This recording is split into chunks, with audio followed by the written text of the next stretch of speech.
کریم اما بعد اعوذ باللہ من الشیطان الرجیم بسم اللہ الرحمن الرحیم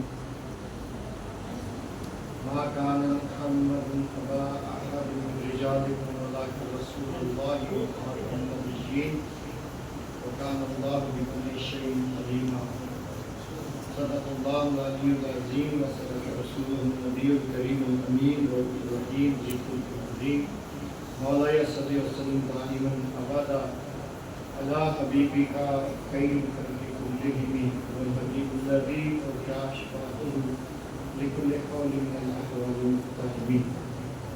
برادران اسلام رسد عقیدت اور احترام بارگاہ خیر الانام میں ہدیہ درود اسلام پیش کیجیے. الصلاۃ والسلام علیک یا سیدی یا رسول اللہ، الصلاۃ والسلام علیک یا سیدی یا حبیب اللہ، الصلاۃ والسلام علیک یا سیدی یا نبی اللہ وعلی آلک و اصحابک یا نور اللہ.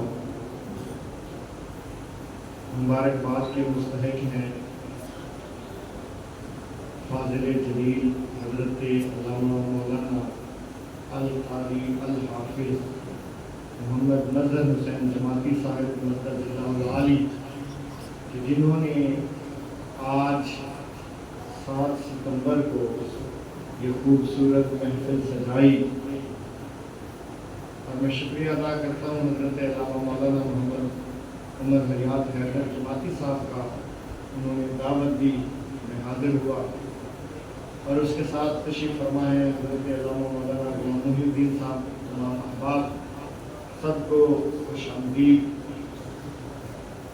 آج کا یہ جو جلسہ ہے یہ ختم نبوت کے عنوان سے انعقاد پذیر ہے.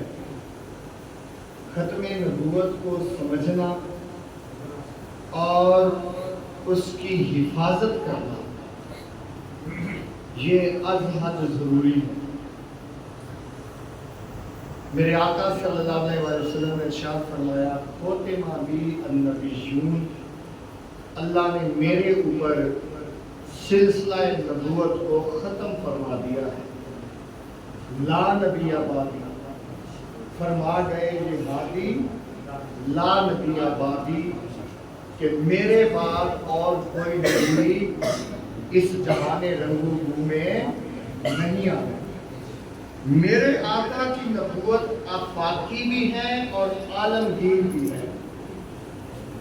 آفاقی کا مطلب ہے کہ قیامت تک اب نبوت جو ہے اس کا جو ڈنکا ہے وہ میرے آقا کی ہی نبوت کا ڈنکا چلے گا.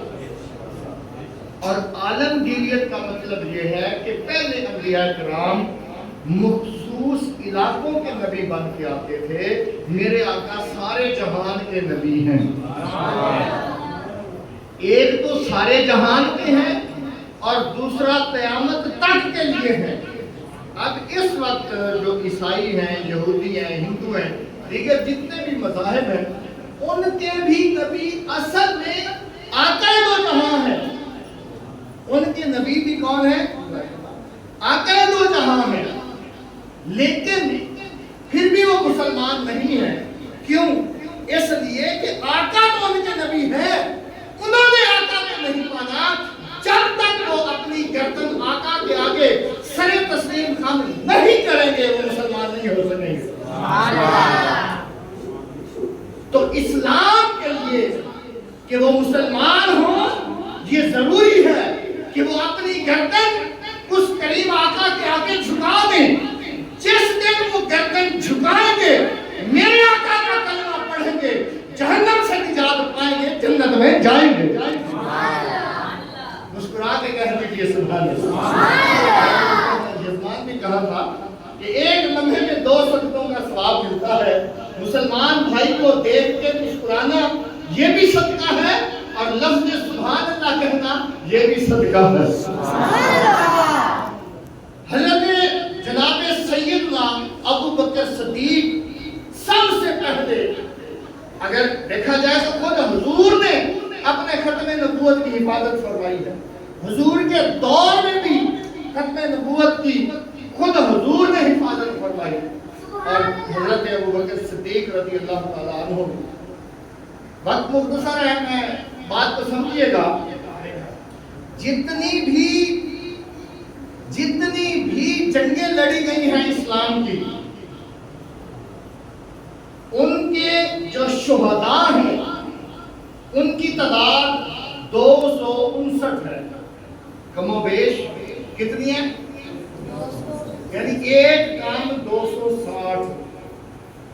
چاہے وہ بدر ہو، احد ہو، حنین ہو، تبوک ہو، فتح مکہ ہے، جتنی بھی جنگیں لڑی گئی ہیں، صحابہ کرام کے شہداء کی تعداد کتنی ہے؟ 259. اور صرف ایک جنگ جو ختم نبوت کے لیے لڑی گئی ہے، اس ایک جنگ میں 1200 صحابہ کرام جو ہے وہ جام شہادت نوش کیا. 1200. یعنی حضرت ابوبکر صدیق رضی اللہ تعالیٰ عنہ اس کی نزاکت کو جانتے تھے، اور ان 1200 میں سے 700 صحابہ کرام علماء کرام حفاظ قرآن تھے. اس وقت جو حافظ تھا وہ عالم تھا. آج جو حافظ ہوتا ہے وہ ضروری نہیں ہے کہ عالم ہو، لیکن اس وقت جو حافظ ہوتا تھا وہ عالم بھی ہوتا تھا. تو قاری، عالم، حافظ جو جید صحابہ کرام تھے 700 وہ، اور ٹوٹل 1200 سے زائد صحابہ. اور اس میں ایک انفرادیت یہ بھی ہے کہ فیصلہ کیا گیا تھا کہ بدری صحابہ کو کسی جنگ میں نہیں بھیجیں گے، لیکن یہ جنگ اتنی شدید تھی کہ اس میں صحابہ کو اپنا ہی کیا ہوا فیصلہ واپس لینا پڑا. اور بدری صحابہ کو بھی اس جنگ میں، جو بزرگ صحابہ تھے جنہوں نے پہلی جنگ بدر کی لڑی تھی، وہ بھی اس جنگ میں شامل ہوئے. ایک طرف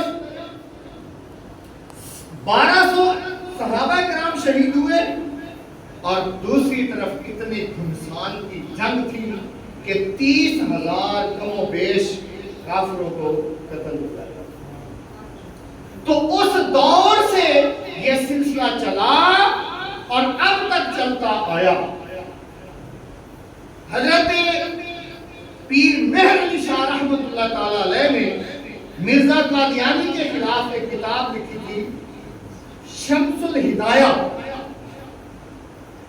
جب یہ کتاب لکھی تو اس میں جناب عیسیٰ علیہ السلام کی حیات پر دلائل قاطعہ و برہان عطا فرمائے. اس کتاب نے قادیانیت میں ہلچل مچا دی، اور نتیجہ اس بات پر پہنچا کہ جناب والا مناظرہ کیا جائے گا. تو حضرت پیر مہر علی شاہ صاحب نے فرمایا کہ میں مناظرے کے لیے تیار ہوں. تو لاہور میں یہ تاریخی مناظرہ ہونے جا رہا ہے، اور مناظرے کے لیے کہا گیا کہ قرآن پاک کی آیات کی تفسیر لکھ کر مناظرہ کیا جائے گا. توجہ کیجیے، آیات کریمہ کو لکھ کر مناظرہ کیا جائے گا.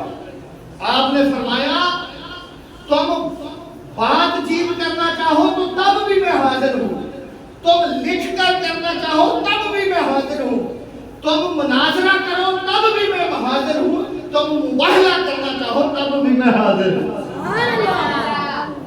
اور اگر تم یہ باتیں نہیں مانتے تو آؤ، قلم تم بھی رکھو، کاغذ تم بھی رکھو، کاغذ قلم میں بھی رکھوں گا. جس کا قلم کاغذ میں خود بخود لکھے گا وہ سچا نبی ہوگا. تو انتظار کیا گیا لیکن مرزا نہ آیا. ایک اور بات یہاں بڑی دلچسپ بات ہے، توجہ کیجیے گا کہ جب آپ نے لاہور تاریخی مناظرہ کے لیے لاکھوں کا مجمع تھا اور خطابات جاری تھے، تو آپ نے خطاب کرتے ہوئے فرمایا اے مرزا، تو نبوت کا دعوے دار ہے اور میں اس نبی کا ادنا امتی ہوں.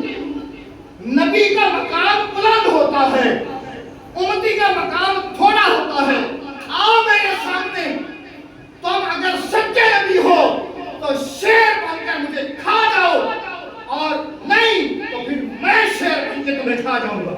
سبحان اللہ.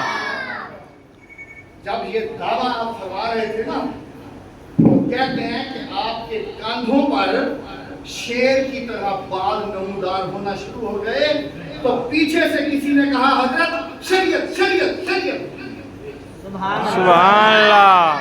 اس وجہ سے میں کتاب کر رہا ہوں.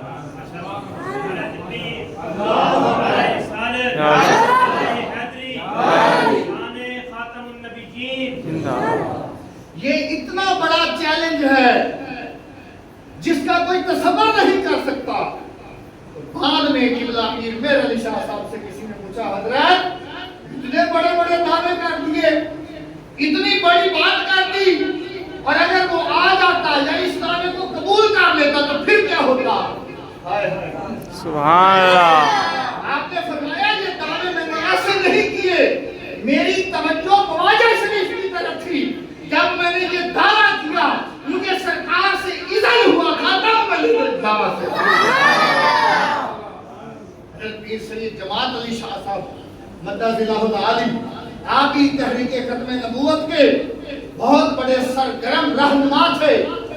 آپ سے کسی نے پوچھا حضرت آپ کی عمر کتنی ہے؟ آپ نے فرمایا میری عمر 2 دن اور 2 راتیں ہیں.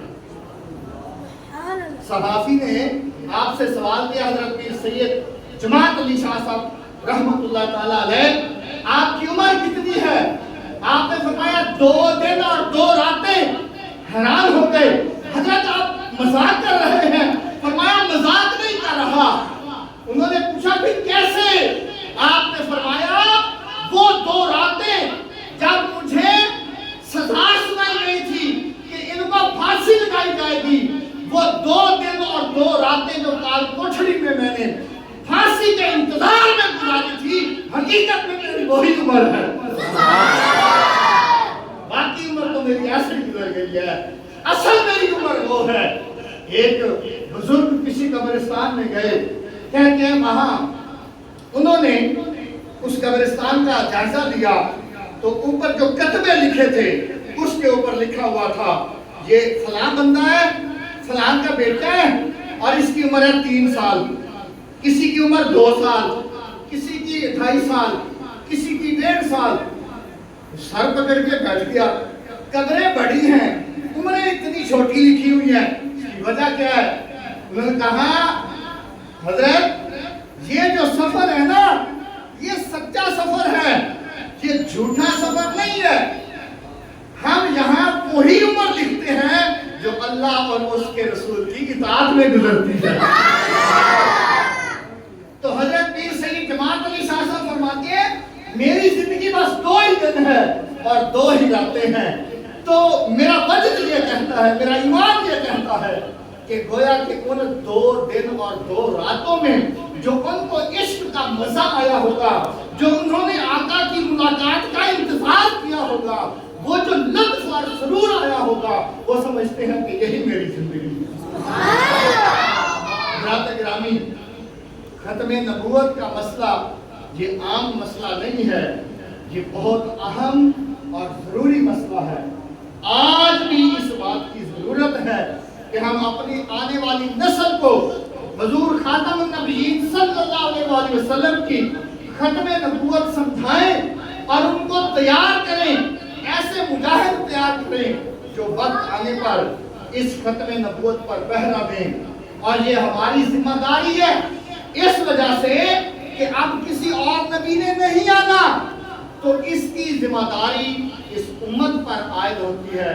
میں مبارکباد پیش کرتا ہوں حضرت علامہ مولانا حافظ مظہر حسین جماعتی صاحب زیدہ بیتہ و شرفہ کو کہ انہوں نے یہ خوبصورت بزم سجا کے ان ننھے منھے بچوں کو, مہمانوں کو بلا کے آج ختم نبوت سمجھنے کا ایک خوبصورت موقع عطا کیا ہے.